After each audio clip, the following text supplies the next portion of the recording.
mani kechirginam deyman, seni shunaqa dunyoga keltirganman, mani kecha shunaqa bo'lishini xohlamadim deyman. Yomon ona bo'ldimmi, nimaga farzandim shunaqa tug'ildi, nima ayb ish qildim.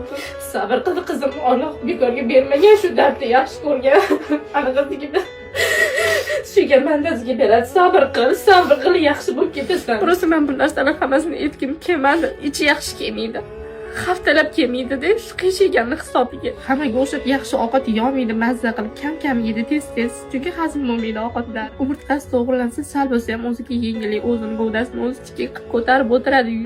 Yugurib chopqillab ketmasa ham, kelajakda xudo xolasa xasida bo'lsa ham, qo'polroq ketganda o'zini hojatiga o'zi borib keladi, birovga muhtoj bo'lmaydi. O'zi chidolmayman rostdan, hammalardan men iltimos qilib so'rayman, iltimos qilaman. Xonandalar, aktrisalar, blogerlar hamma bu videoni istoriya qo'yib bering. Iltimos qilaman, bu qizga yordam berishga siz ham o'z hissingizni qo'shing. Gulhayo singlimizni ko'rishingiz mumkin, umurtqalari qiyshiq. Biz Turkiyaga ketishimiz kerak. 15-fevral kuni biz uchishimiz kerak.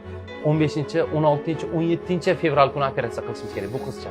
Ya'ni $20,000 pul. Biz bilaman, bu katta summa. Agarda ko'rayotganingizda shu insonlarga rahmingiz kelsa, ehson qilib qo'ying. Biz hozir $20,000 yaqin pul yig'ishimiz kerak.